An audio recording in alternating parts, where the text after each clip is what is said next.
Hello friends, welcome back to my channel. So friends, इस video में जो है मैं आपको बताने वाला हूं कि नेटवर्क सिक्योरिटी ग्रुप का बेस्ट प्रैक्टिसेस क्या हो सकती हैं। ओके, तो अगेन ये जो है मैं आपको अपने एक्सपीरियंस के हिसाब से बताऊंगा कि किस तरह से आपको आपके जो क्लाइंट का इंफ्रास्ट्रक्चर है या फिर आपका जो प्रोडक्शन इन्वायरमेंट है उसमें किस तरह से आपको NSG यूज़ करना चाहिए। ओके, तो ये बताने से पहले ना मैं एक छोटा सा इंसिडेंट बताता हूँ कि एक्चुअली ना कुछ 1 या 2 महीने पहले, आई थिंक शायद 2 महीने पहले क्या हुआ था कि मेरे इन्वायरमेंट में ना मैंने एक वर्चुअल मशीन पर लॉगिन किया था। ओके, अब उस वर्चुअल मशीन पे जो मैंने लॉगिन किया था ना, तो उस पर क्या हुआ था कि मैंने कोई एक एप्लीकेशन इंस्टॉल करने के लिए सिमेंटिक कोई तो एंटीवायरस, मैंने क्राउड स्ट्राइक करके एक एंटीवायरस नया आया था जिसको मैंने इंस्टॉल करने के लिए उस VM पे लॉगिन किया। और लॉगिन करने के लिए मैंने उस वर्चुअल मशीन पे पहले एक ID बनाया था अपना, ओके, संदीप.रावत करके, जो कि हमारे नेमिंग कन्वेंशन है उस नेमिंग कन्वेंशन के हिसाब से नहीं था। वो मैंने सिंपल सा जस्ट मुझे वन टाइम लॉगिन करना था, उसके लिए मैंने संदीप.रावत करके एक ID बनाया। उस वर्चुअल मशीन में मैंने क्राउड स्ट्राइक करके एक एंटीवायरस आता है वो मैंने इंस्टॉल कर दिया। ओके, अब प्रॉब्लम क्या हुआ कि उस वर्चुअल मशीन पे ना किसी अटैकर ने हैक कर दिया उसको। ओके, उस पर मालिशियस अटैक कर दिया, उसको हैक कर दिया। और हैक करने की वजह से क्या हुआ, उसने मेरी ID का जो, क्योंकि ऑब्वियसली लोकल वर्चुअल मशीन पे जो ID बनता है बाय डिफ़ॉल्ट वो आपका जो है लोकल एडमिन रहता है। ओके, तो उसने क्या किया, मेरा ID पासवर्ड कैप्चर करके लोकल एडमिन का एक्सेस मिल गया उसको। लोकल एडमिन का एक्सेस मिलने के बाद उसने क्या किया, बहुत सारे ना डमी यूज़र्स बना दिए थे, लोकल यूज़र्स बना दिए थे, और उसने सबको जो है लोकल एडमिन के अंदर ऐड कर दिया था। ओके, अब फॉर्चुनेटली ये था हमारे लिए कि वो जो वर्चुअल मशीन था वो हमारे डेव इन्वायरमेंट का था, तो उसका कुछ इतना इम्पैक्ट नहीं था।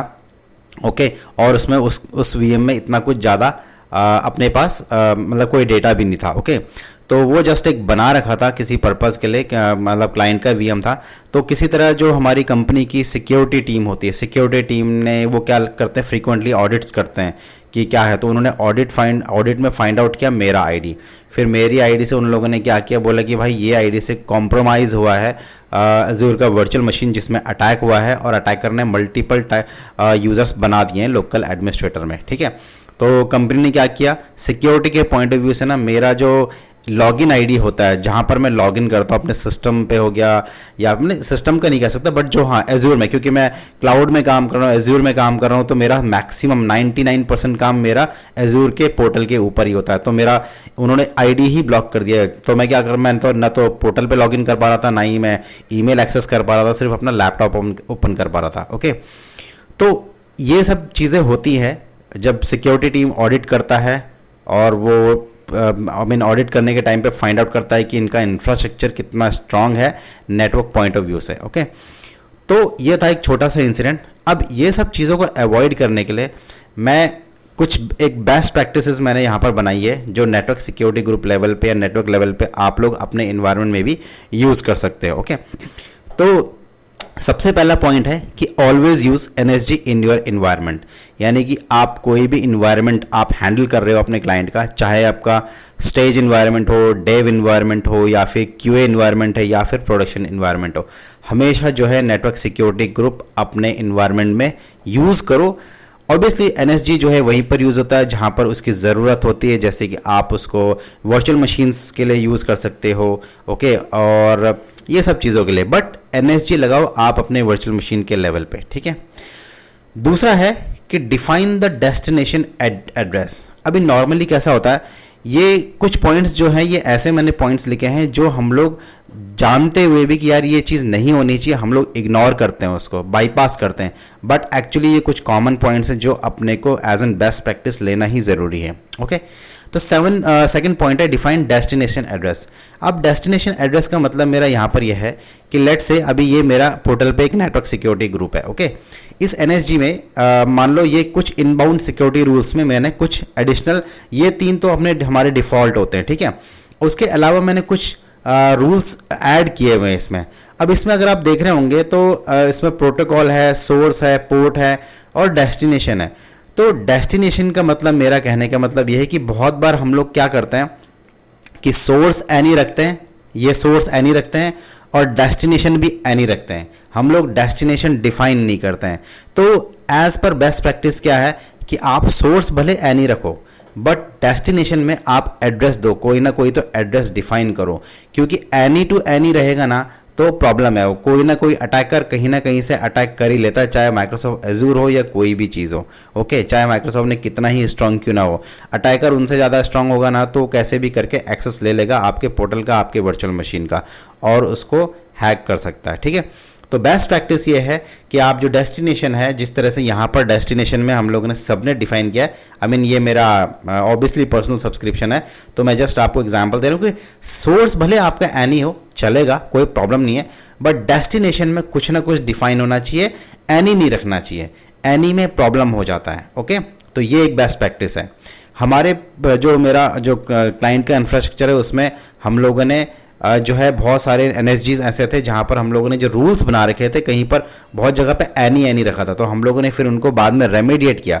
हम लोगों ने एक रेमेडिएशन प्लान बनाया कि उसका क्या इम्पैक्ट है अगर हम एनी से डेस्टिनेशन पर रखेंगे। तो ये सब क्लाइंट से अप्रूवल लेके हम लोगों ने फिर उनको उसको जो हमारे इंफ्रास्ट्रक्चर का था उसमें NSG को स्ट्रीमलाइन किया। ठीक है, तो बेस्ट प्रैक्टिस ये है कि डेस्टिनेशन में एनी की जगह आप डिफाइन एक डेस्टिनेशन एड्रेस को डिफाइन करो। ओके, नेक्स्ट है define the application security group. अभी ये जो एप्लीकेशन सिक्योरिटी ग्रुप है और NSG, इसके बारे में मैं डिटेल में नहीं बताऊंगा क्योंकि ऑलरेडी मैं वीडियो बना चुका हूँ application I mean network security group की प्लेलिस्ट में जाके आप देख सकते हैं दोनों एप्लीकेशन सिक्योरिटी ग्रुप और NSG के बारे में। ठीक है, तो अभी एप्लीकेशन ग्रुप क्या है कि हम लोग क्या करते हैं कि बहुत बार ना इनबाउंड रूल्स में इतने ज़्यादा रूल्स बना देते हैं, ये सब करते हैं। ओके, तो अभी आपने वर्चुअल मशीन के नेटवर्किंग में जाके देखा होगा, वहाँ पर एक एप्लीकेशन सिक्योरिटी ग्रुप का सेक्शन भी आता है। तो यहाँ पर मैं देखूँ अगर मेरे पास कोई वर्चुअल मशीन है तो ओके, तो ये मेरे पास एक वर्चुअल मशीन है, जैसे यहाँ पर आपका नेटवर्किंग का कंसेप्ट आता है और उसके बाद यहाँ पर एप्लीकेशन सिक्योरिटी ग्रुप्स होता है। अब एप्लीकेशन सिक्योरिटी ग्रुप जो है, जैसे कि मैंने बताया हुआ है NSG में कि इसके लिए आपका NSG अटैच होना ज़रूरी है। अभी इसमें कोई NSG है नहीं तो आप एप्लीकेशन सिक्योरिटी ग्रुप लगा नहीं सकते हो।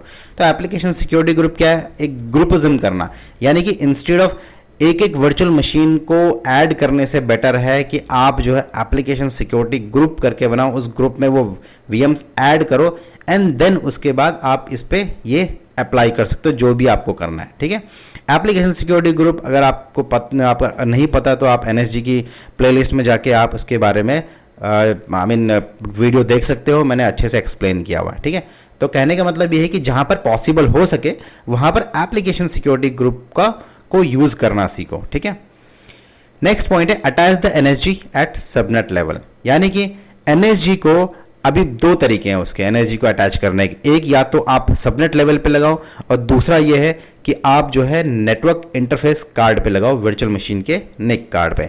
तो बेस्ट प्रैक्टिस ये है कि आप सबनेट लेवल पे NSG लगाओ, यानी कि उस सबनेट में जितने भी VMs अटैच रहेंगे सबके लिए कॉमन रूल्स बनाओ। ओके, एंड देन सबनेट पे ही आप अटैच करो instead of network interface card पे। नेटवर्क इंटरफेस कार्ड पे तभी लगता है जब कुछ स्पेशल रिक्वायरमेंट हो, जहाँ पर आपको सबनेट लेवल पे अगर रिस्ट्रिक्ट है बट नेटवर्क लेवल पे आपको अलाउ करना है, या फिर सबनेट लेवल पे अलाउड है कोई रूल या कोई सर्विस और आपको उस पर्टिकुलर VM पे अगर आपको रिस्ट्रिक्ट करनी, तो उस केस में आप NIC कार्ड पे लगा सकते हो। बट बेस्ट प्रैक्टिस ये है कि आप सबनेट लेवल पे ही इसको NSG को लगाओ। ठीक है, फिफ्थ पॉइंट है restrict the communication between subnets. अभी मान लो मेरे पास एक वर्चुअल नेटवर्क है, अभी मैं यहाँ पर देख लेता हूँ कुछ है क्या मेरे पास, ऑब्वियसली वर्चुअल नेटवर्क रहेगा।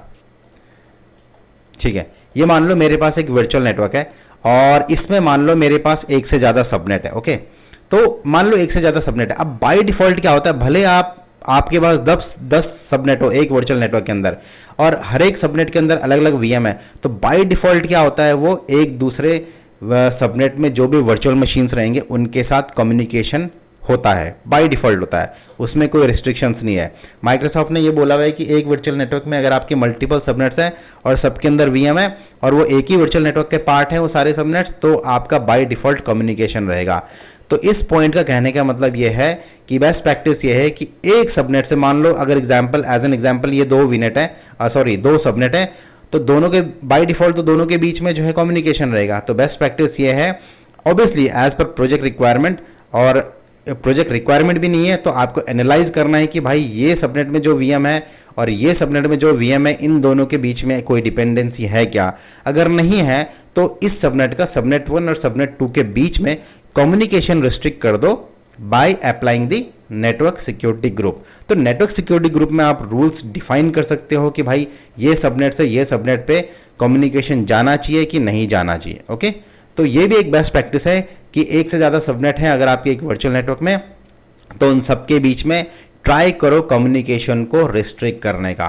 क्योंकि प्रॉब्लम पता क्या होता है, प्रॉब्लम यह है कि मान लो अगर आपका इस वर्चुअल नेटवर्क पे अटैक हो गया और मान लो वो एक आपका एक वीएम है, ये जो मान लो ये WVD सबनेट है, इसके अंदर वो एक वीएम अटैच है और मान लो अटैकर ने वो वाले वीएम पे जो कि इस सबनेट पे अटैच है उस पर अटैक कर दिया, तो वो क्या करेगा, बाकी के जितने भी सबनेट्स हैं ना इस वर्चुअल नेटवर्क में, वो सारे के सारे सबनेट में घुस जाएगा।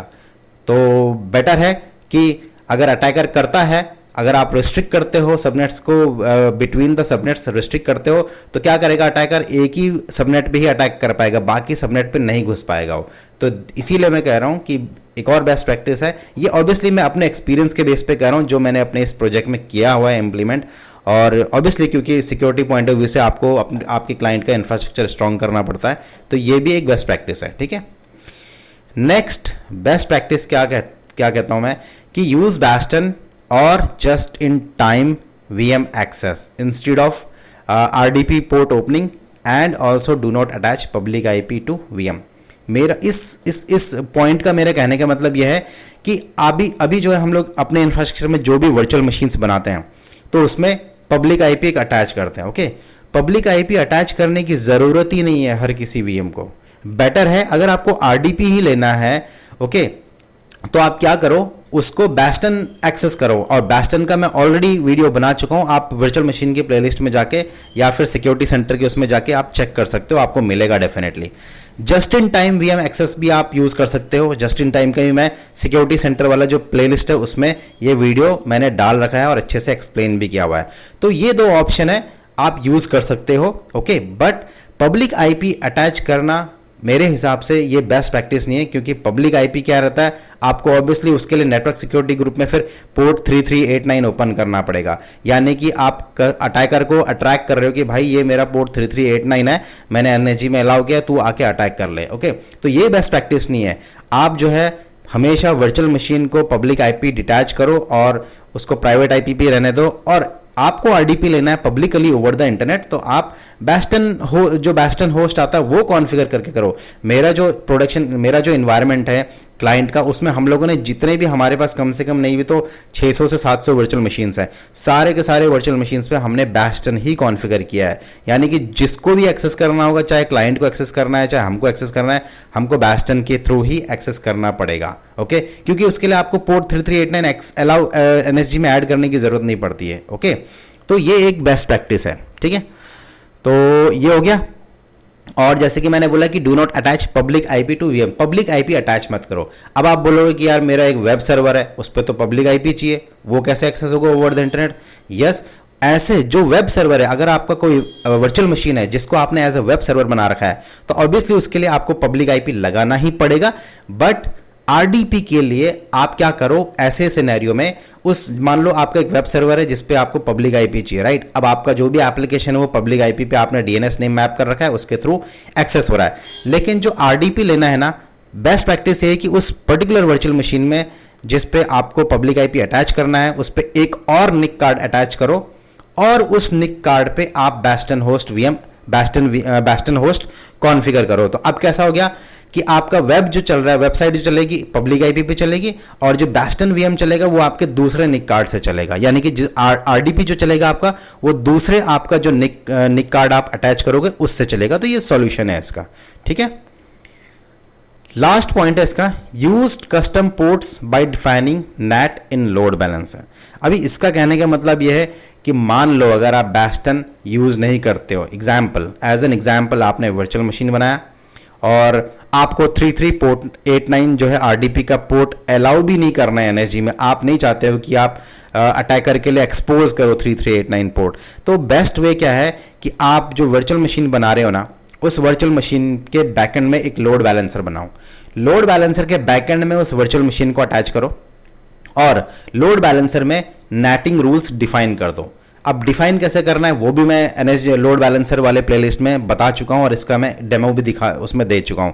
तो उसमें आप नेट पोर्ट डिफाइन करो। नेट पोर्ट मतलब एक कस्टम पोर्ट डिफाइन करो कि भाई मुझे 3389 से एक्सेस नहीं करना है, मैं चाहता हूं कि 3389 का एक तो कोई तो दूसरे पोर्ट से मैं आरडीपी लूं, यानी कि फ्रंट एंड में आपका कोई कस्टम पोर्ट रहेगा। लेट से मान लो मुझे वर्चुअल मशीन को पब्लिक आईपी से एक्सेस करना है, बट 3389 से नहीं, मुझे करना है लेट से 8050 पोर्ट से एक्सेस करना है।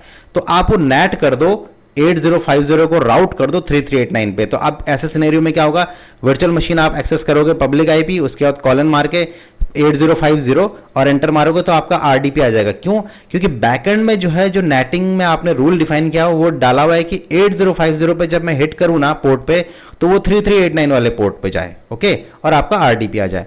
तो जहां पर भी हो सके, जहां पर भी पॉसिबल है आपके लिए, आप वहां पर नेटिंग या कस्टम पोर्ट्स डिफाइन करो instead of giving the original ports, specially जैसे कि आरडीपी का पोर्ट 3389 है, ओके।